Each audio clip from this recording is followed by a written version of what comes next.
TSPSC group 1 prelims come mains సంబంధించినటువంటి geography విభాగంలో మనం ఇప్పుడు భారతదేశ భౌగోళిక స్వరూపాలలోని వివిధ భూభాగాల గురించి చర్చించుకుంటున్నాం. గడిచిన సెషన్స్లో హిమాలయాల గురించి పూర్తిగా చర్చించుకోవడం జరిగింది. ఇప్పుడు రెండవ విభాగమైనటువంటి the great plains of northern India లేదా ఉత్తర భారతదేశ మైదానాల గురించి చర్చిస్తున్నాం. ఇది మెయిన్స్ పాయింట్ ఆఫ్ వ్యూలో ప్రాధాన్యత కలిగినటువంటి అంశము.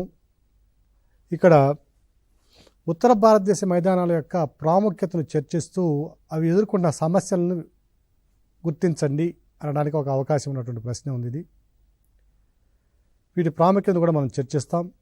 ఫస్ట్ వీటి యొక్క నిర్మాణం ఏ విధంగా జరిగిందో మొదట దీని గురించి పరిశీలిద్దాం. ఉత్తర భారతదేశ మైదానాల యొక్క నిర్మాణాన్ని కనుక మనం పరిశీలించినట్లయితే ఇవి ఎక్కడి నుంచి ఎక్కడి వరకు విస్తరించున్నాయంటే ఉత్తరాన ఉన్నటువంటి శివాలిక్ పర్వతాలు, ఈ శివాలిక్ పర్వతాలు ఎక్కడున్నాయో ఇవి శివాలిక్ పర్వతాలు. తర్వాత పశ్చిమాన పాకిస్తాన్లోని Sulaiman and Kirthar ranges, Sulaiman and Kirthar ranges, Sulaiman మరియు కీర్తార్ పర్వతాలు పశ్చిమాన సరిహద్దుగా ఉన్నాయి. ఇక దక్షిణానికి వచ్చేసరికి ఇది వింధ్య పర్వతాలు, northern slopes of the Vindhyan ranges. ఇక తూర్పునికి వచ్చేసరికి ఇవి పూర్వాచల్ కొండలు.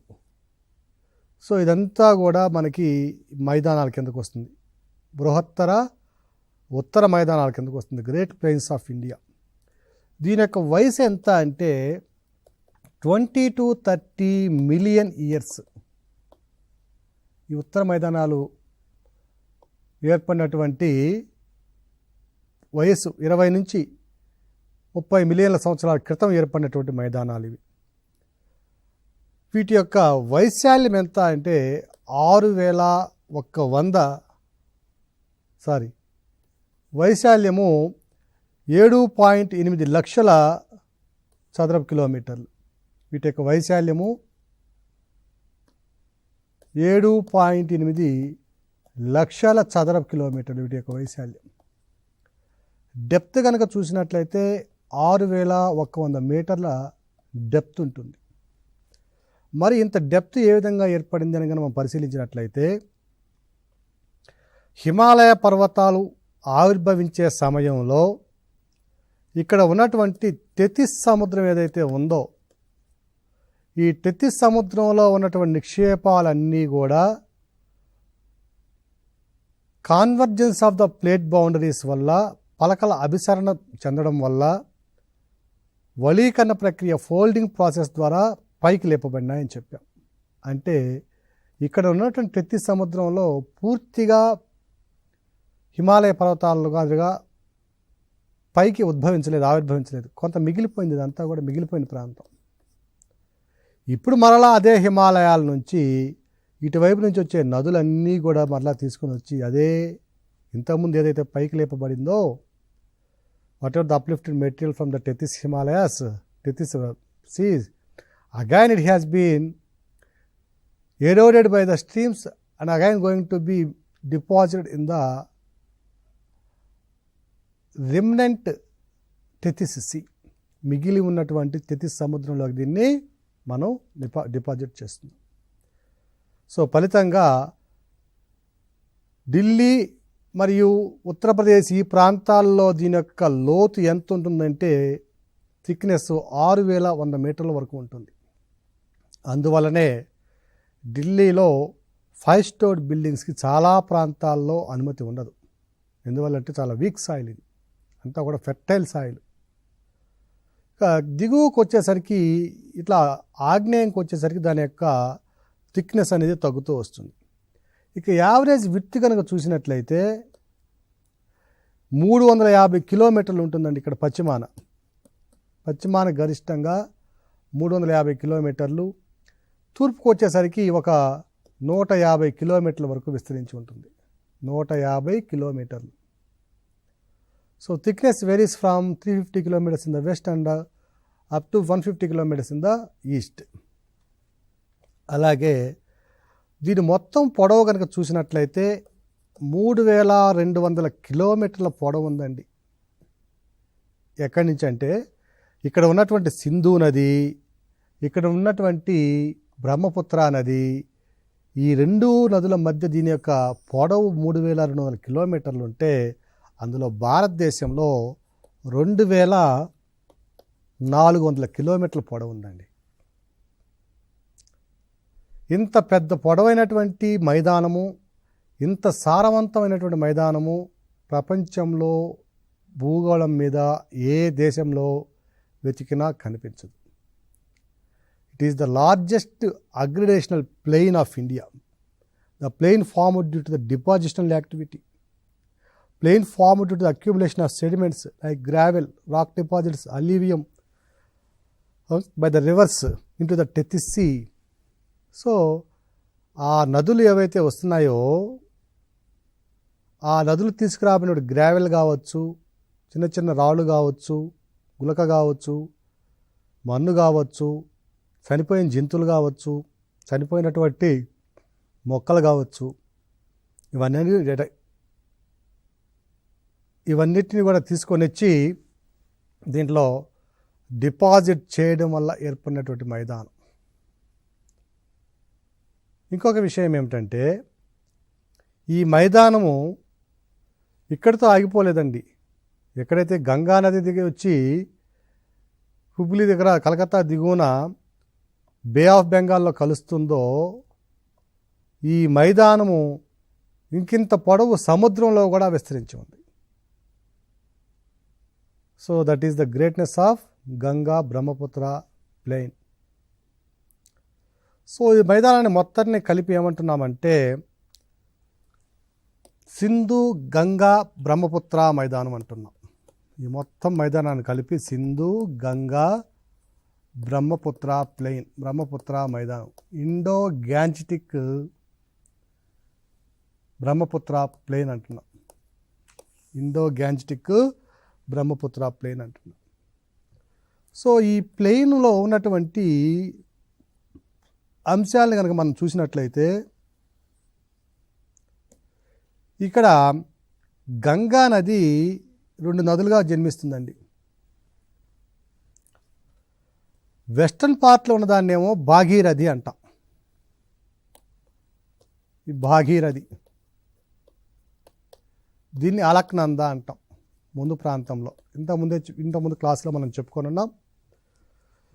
కుమైన్ హిమాలయాస్లో పశ్చిమ భాగమైనటువంటి గర్వాల్ హిమాలయాస్లో గంగా, దాని యొక్క ఉపనది బ్రహ్మపుత్ర 2 కూడా జన్మిస్తాయని చెప్పాం. సో అలాగే ఇటువైపు నుంచి వచ్చేటటువంటి నది సింధు నది, దీని యొక్క ఉపనదులు ఉన్నాయి. మరలా ఇంతకుముందు చూసినాం.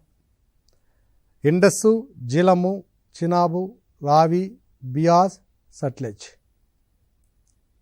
ఓకే. సో ఈ ప్రాంతం నుంచి వచ్చేటువంటి ఈ నదులు, అలాగే ఇక్కడి నుంచి బ్రహ్మపుత్ర నది వస్తుంది.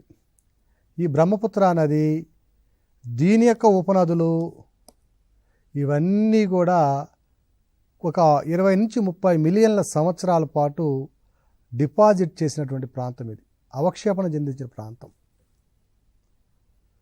అందువల్లనే ఇట్ ఈస్ ద అగ్రిడేషనల్ ప్లెయిన్ అంటున్నాం. నిర్మించబడినటువంటి మైదానం ఇది. ఎవరు నిర్మించారంటే గంగా, సింధు, బ్రహ్మపుత్ర నదులు, దాని యొక్క ఉపనదులు నిర్మించిన మైదానం. ఫెర్టిలిటీ అంటే సారవంతాన్ని మనం పరిశీలించినట్లయితే ప్రపంచంలో ఇంతకంటే సారవంతమైన మైదానం ఇంకొకటి లేదు. సో ఈ మైదానం యొక్క భౌగోళికంగా ఉన్నటువంటి వివిధ ధర్మాలను కనుక మనం పరిశీలించినట్లయితే, వివిధ లక్షణాలు కనుక మనం పరిశీలించినట్లయితే దాన్ని జియోమార్ఫాలజీ ఆఫ్ ద ప్లెయిన్స్ అంటాం. ఈ జియోమార్ఫాలజీని కనుక మనం చూసినట్లయితే వీటిలో మొదటి విభాగం వచ్చి బాబర్ అంటాం, రెండవది ఖాదర్, ఇలా రకరకాలు ఉన్నాయి. మొదట బాబర్ని గురించి చర్చిద్దాం. ఈ బాబర్ని గురించి చర్చించినప్పుడు మనం ఏం చేస్తామంటే, ఇక్కడ చూడండి, భాగీరథి, అలక్నంద కలిసి గంగా నదిగా తమ ప్రయాణాన్ని కొనసాగిస్తున్నాయి. ఈ భాగీరథి అలక్నంద కలిసి హిమాలయ పర్వత పాదాల వెంబడి ప్రయాణించి శివాలిక్ పర్వతాలను దిగి ఆ శివాలిక్ పర్వత పాదాల వెంబడి ప్రయాణిస్తూ ఒక 120 నుంచి 150 కిలోమీటర్లు ప్రయాణిస్తాయండి ఇవి. ఈ ప్రయాణించే క్రమంలో ఈ ప్రాంతం ఏదైతే ఉందో ఈ ప్రాంతం ఇక్కడ పైన నుంచి తీసుకురాబడినటువంటి నది పర్వత పాదాల నుంచి కానివ్వండి పర్వతాల నుంచి కానీ తీసుకురాబడినటువంటి గ్రావెలు అన్అసార్టెడ్ సెటిమెంట్సు అంటే గులకరాళ్ళు రాళ్ళు చనిపోయినటువంటి జంతు కళేబరాలు మొక్కలు విరిగిపోయినటువంటి కొమ్మలు ఇవన్నీ కూడా తీసుకొచ్చి ఇక్కడ డిపాజిట్ చేస్తాయి. ఫలితంగా ఇది ఇలాంటి భూస్వరూపాన్ని సంతరించుకుంటుంది. అంటే ఇక్కడ శాండ్ కానీ లేదంటే మరొక సున్నని మెత్తని మట్టి కానివ్వండి ఇలాంటివి ఉండదు. సో ఇలా వచ్చిన గంగా ఈ నదిలో ఈ నీళ్ళలోకి ప్రవేశించగానే ఉత్తరాఖండ్ ఎగువ ఉత్తరాఖండ్ ప్రాంతంలో ఉంటుంది. ఇది ఉత్తరాఖండ్ తర్వాత దాదాపుగా సగం ఉత్తరాఖండ్ వరకు ఋషికేశ్ వరకు ఉంటుంది. ఇది ఈ విధంగా ప్రయాణించినటువంటి గంగా ఈ డిపాజిట్స్ ఏవైతే ఉన్నాయో రాళ్ళు కానివ్వండి రప్పలు కానివ్వండి ఏవైతే ఉన్నాయో ఇక్కడ ప్రయాణించిన తర్వాత ఇక్కడ అంతర్ధానం అయిపోయింది. ఎందువల్లంటే వాటర్ అంతా కూడా ఈ రాళ్ళ మధ్యలో ప్రయాణిస్తుంది. పైకి నది కనిపించదు. సో ఈ ప్రాంతాన్ని ఏమంటామంటే బాబర్ ప్రాంతం అంటాం. The stream disappears in the Bhabar region because of the porosity of the area and also marked by a dry river course. ఇక్కడ నది ఉన్నట్టు అనిపించదండి, కానీ చాలా నీటి పరిమాణం ఉంటుంది. ఇక్కడ నది అంతర్వాహినిలా ప్రవహిస్తుంది కదా. సో గ్రౌండ్ స్ట్రీమ్ అంతర్వాహినిలాగా ప్రవహిస్తుంది. ఈ ప్రాంతంలో కనుక మనం పరిశీలించినట్లయితే పెద్ద పెద్ద మొక్కలండి, పెద్ద మొక్కలు, కానీ మొక్కకి చాలా దూరం ఉంటుంది. అంటే అటవీ సాంద్రత చాలా తక్కువగా ఉంటుంది. లాంగ్ రూట్స్ చాలా పొడవైన వేళ్ళు కలిగినటువంటి ఎత్తైన మొక్కలు పెరుగుతాయి. ఇక్కడ దట్టమైన అడవి ఉండకపోవడానికి కారణం ఏమిటంటే ఇక్కడ నేలలో కావలసినటువంటి మన్ను లేకపోవడం ప్రధాన కారణం. సో ఈ ప్రాంతాన్ని ఏమంటున్నామంటే బాబర్ ప్రాంతం అంటున్నాం. ఇక రెండవ అంశము తరాయ్ ప్రాంతం. తరాయ్ ఎప్పుడైతే ఈ స్ట్రీమ్ అనేది ఈ రాళ్ళలో ప్రవహించి కొంత దూరం వెళ్ళిందనక ఈ రాళ్ళు డిసప్పేర్ అయిపోతాయి, కనపడవండి. తరువాత మరలా సాధారణ నేల వస్తుంది. ఒక్కసారిగా స్ట్రీము అప్వెల్స్ పైకి వెళ్తుంది. ఉన్నట్టుండి అకస్మాత్తుగా నీరు పైకి ఉపుకటంతో ఈ ప్రాంతం అంతా కూడా వెట్లాండ్గా ఉంటుంది.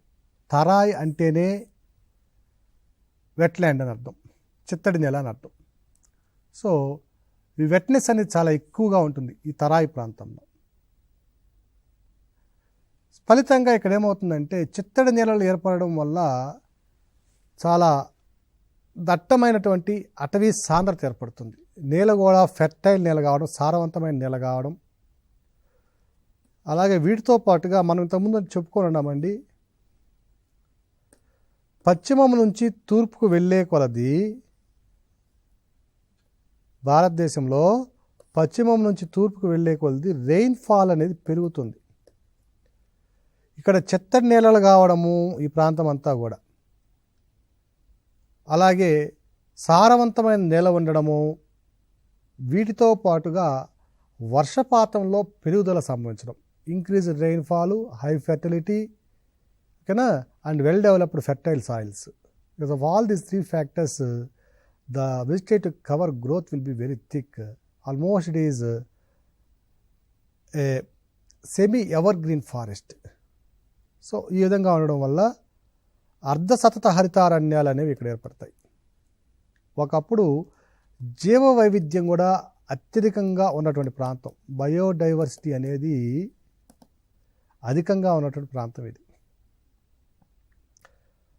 బ్రిటిష్ వాళ్ళు భారతదేశానికి వచ్చి పరిపాలించడం ప్రారంభించిన తర్వాత వ్యవసాయ భూముల మీద ఒత్తిడి పెరగడంతో క్రమేణా ఈ తరాయి నెలలుగా ఉన్నటువంటి అటవీ ప్రాంతాలన్నీ కూడా చదును చేయబడి వ్యవసాయ భూములుగా మార్చబడినాయి.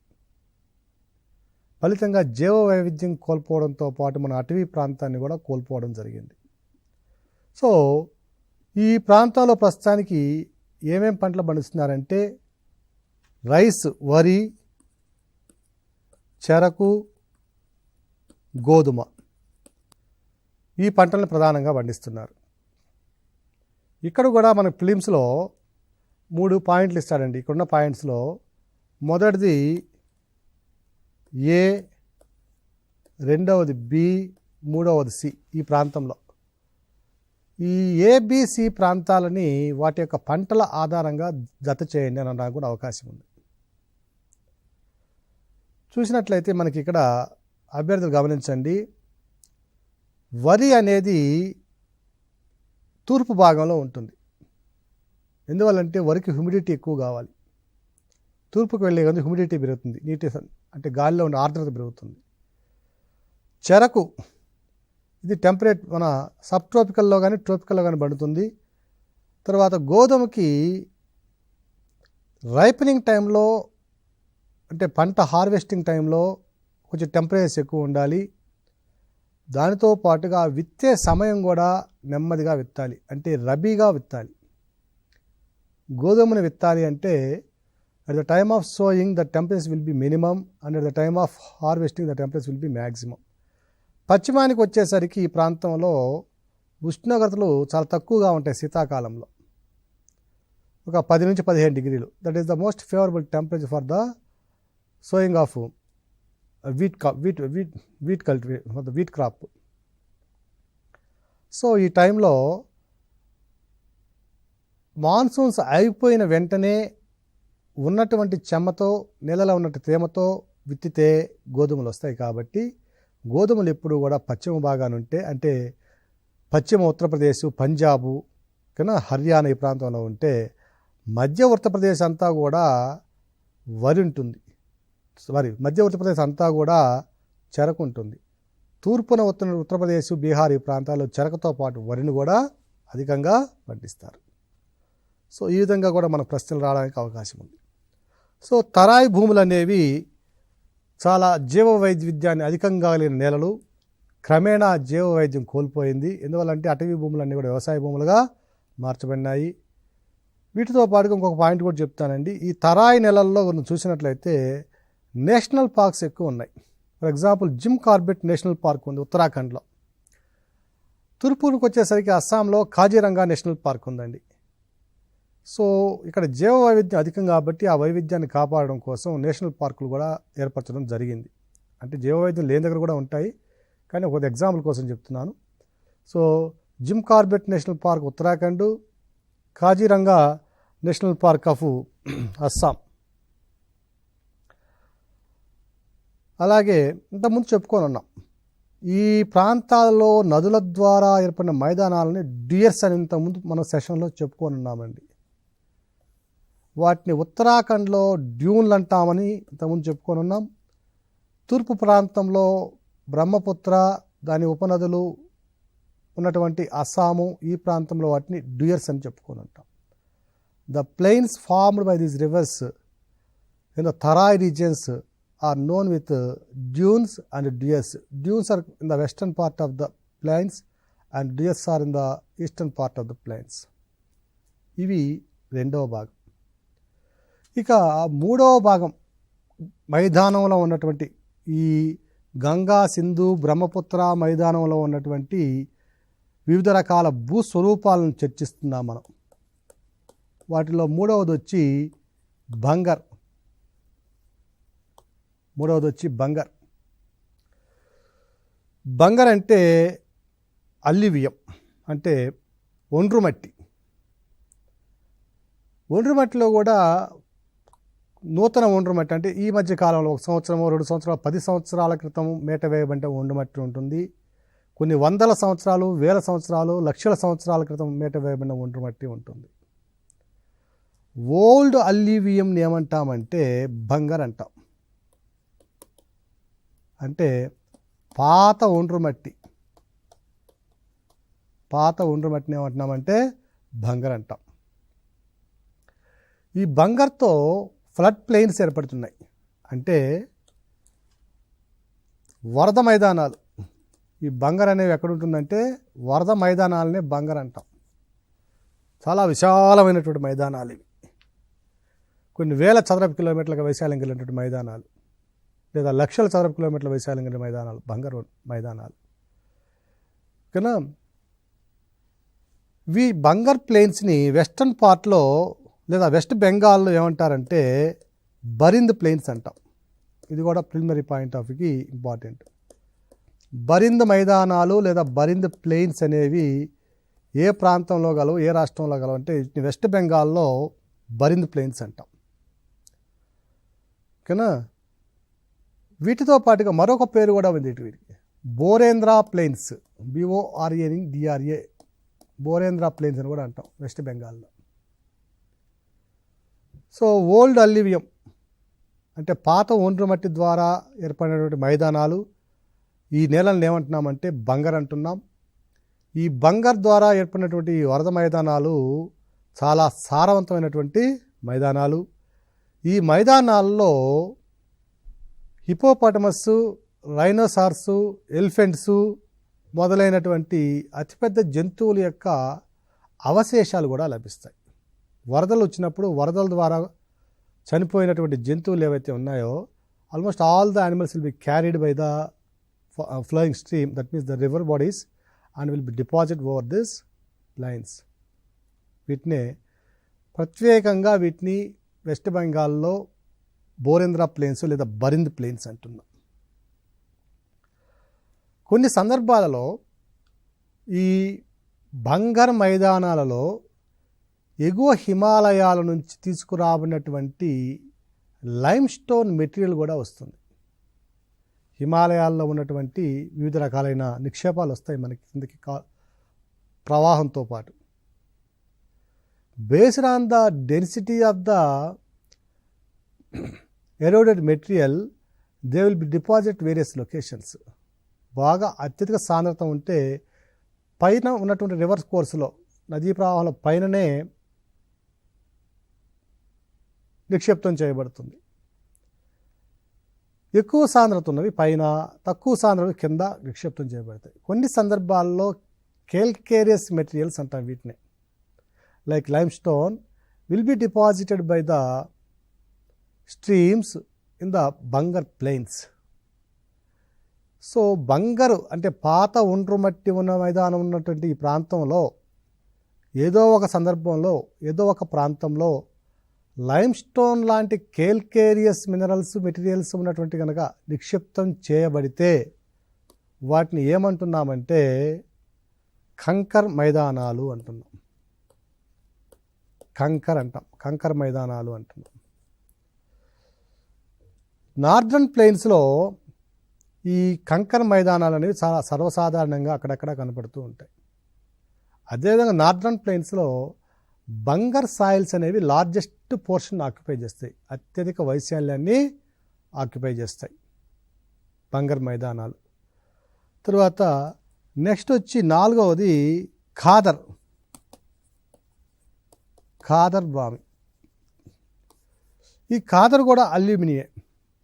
ఖాదర్కి కంకర్కి ఉన్న తేడా ఏమిటంటే కంకర్ మైదానాలేమో ఓల్డెస్ట్ అల్యూవియం, అతి పురాతనమైనటువంటి ఒండ్రు మట్టితో ఏర్పడింది. ఖాదర్ భూములు ఏమిటంటే నూతనంగా ఈ సంవత్సరమో, పోయిన సంవత్సరమో, 10 సంవత్సరాల క్రితమో తీసుకొచ్చినటువంటి ఒండ్రు మట్టి ద్వారా ఏర్పడినటువంటి మైదానాల్ని ఖాదర్ మైదానాలు అంటున్నాం. మొత్తం మీద ఖాదరు, బంగరు, తరాయి, బాబరు ఈ 4 కనుక మనం చూసుకున్నట్లయితే అన్నింటిలో కల్లా సారవంతమైనది ఏది అంటే కొత్త ఒండ్రు మట్టి ఏదైతే ఉంటుందో అదే సారవంతమైంది. Which are the following division of the Indo Gangetic plain is the most fertile అన్నప్పుడు గంగా బ్రహ్మపుత్ర మైదానంలో క్రింది వానలో ఏది అత్యంత సారవంతమైంది అన్నప్పుడు అది ఖాదర్ మైదానం కనా రైట్. ఖాదర్ మైదానంలో ఆర్గానిక్ కాంపౌండ్స్ సేంద్రియ పదార్థాలు అత్యధికంగా ఉంటాయి. సేంద్రియ పదార్థాలు అత్యధికంగా ఉంటాయి. తర్వాత అదేవిధంగా సేంద్రియ పదార్థాలు అత్యధికంగా ఉంటాయి. కేల్కేరియస్ మెటీరియల్స్ తక్కువగా ఉంటాయి. అంటే కంకర అనేది తక్కువగా ఉంటుంది. ఇంత డెప్త్ పోడు మీకు అయినా కూడా నేర్చుకోండి, పర్వాలేదు. అలాగే ఈ కంకర మైదానాలకి ఖాదర్ మైదానాలకి మధ్యన కొన్ని సందర్భాలలో ఒక ల్యాండ్ ఉంటుంది. దాన్ని ఏమంటామంటే కోల్ అంటాం. కంకర మైదానాలకి ఖాదర్ మైదానాలకి మధ్య ఉన్నటువంటి ఆ భూమిని ఏమంటున్నామంటే కోల్ అని అంటాం. తరువాత 5వ విభాగము రే ఆర్ ఖసర్ ఆర్ ఉల్లార్, ఇట్లా రకరకాల పేర్లతో పిలుస్తారు. 5వ విభాగం ఇది ఏమిటంటే మానవ ప్రేరిత కారణాల వల్ల కానివ్వండి, సహజ సిద్ధమైనటువంటి కారణాల వల్ల కానీ ఏర్పడినటువంటి భూభాగం ఈ గంగా బ్రహ్మపుత్ర మైదానంలో. అంటే వీటిలో లవణీయత దాదాపుగా ఎక్కువగా ఉంటుంది, సెలనిటీ ఎక్కువగా ఉంటుంది. లవణీయత అంటే ఇవి సెలైన్ సాయిల్స్ లేదా ఆల్కలిన్ సాయిల్స్.